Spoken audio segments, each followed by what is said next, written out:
Maganda nga po mga sangkay. Kikita nyo itong makina to. Itong makina to ay makina ng Mitsubishi Delica. Kita nyo. Kung sa atin yung Delica ay phase out na, dito sa Japan naglabas sila ng bagong Delica. Ang ganda na ng mukha. Ayan, transformer na yung mukha niya. Yung mga ilaw niya, headlight niya, ang ganda na. Ayan. Tsaka rito pinalaki yung Delica. Kita niya mga sangkay, yung mga curves niya, ang ganda. Body niya, body lines, ang ganda. Ano, yung likod, ayan yung likod oh. Transformer na transformer. Ayan oh, Delica. Delica.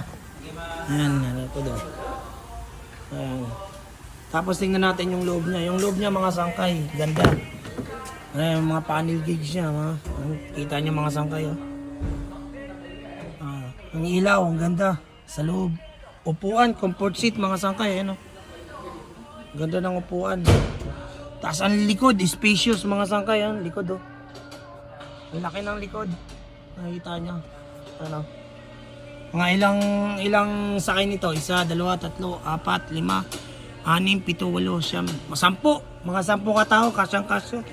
Family car.